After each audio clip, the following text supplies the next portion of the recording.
ఎన్నికలు జరిగిన తర్వాత విజయవాడ నగరంలో దాడుల సంస్కృతి లక్ష్యమీరిపోతాం. ఎందుకు దాడులు చేస్తూ ఉన్నారు, దేనికోసం దాడులు చేస్తూ ఉన్నారో కూడా ఈ రోజున తెలుగుదేశం కూటమి ప్రజలకు సమాధానం చెప్పాల్సినటువంటి పరిస్థితి వచ్చింది. విజయవాడ నగరంలో శాంతి భద్రతలు ఇంత దారుణంగా, ఇంత ఘోరంగా విఫలమవుతా ఉన్నాయంటే ప్రభుత్వం ఎంత మేర పోలీస్ శాఖ మీద ఒత్తిడి చేస్తూ ఉందో కూడా ప్రజలు అర్థం చేసుకోవాలి.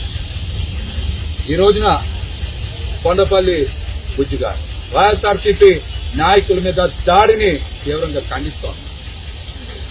ఇది ఆర్య వైశ్య సామాజిక వర్గం మీద జరిగిన దాడిగానే మేమైతే భావిస్తాం.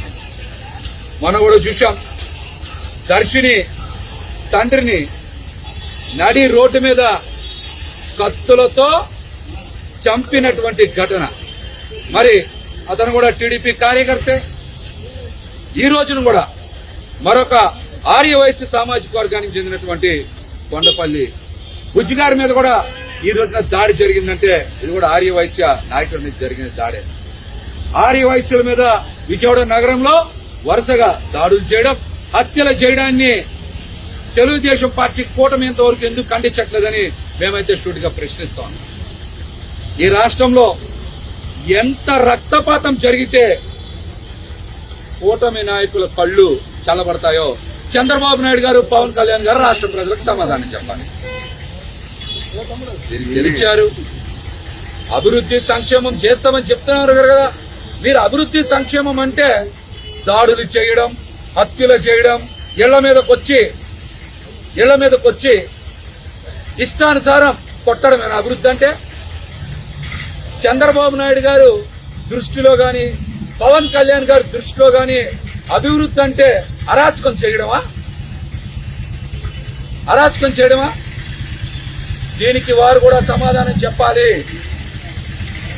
విజయవాడ నగర పోలీస్ కమిషనర్ గారు ముక్కుసూటి మనిషి అని, చట్టానికి లోబడి పనిచేస్తారని అందరికీ తెలుసు.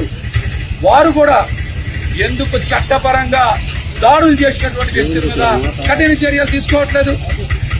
దీనికి వారు కూడా సమాధానం చెప్పాలి. ఈ రోజున కొండపల్లి బుజ్జి గారు ఎవరైతే దాడి చేశారో, మరి ఇప్పుడే మా జిల్లా అధ్యక్షుడు వెల్లంపల్లి శ్రీనివాస్ గారు కూడా చెప్పారు, బోండా గారి ప్రోత్బలంతో ఇదంతా జరుగుతుందని. దానికి ఖచ్చితంగా చట్టపరంగా కఠిన చర్యలు తీసుకోవాలి. విజయవాడ నగరంలో శాంతి భద్రతలని కాపాడాలి.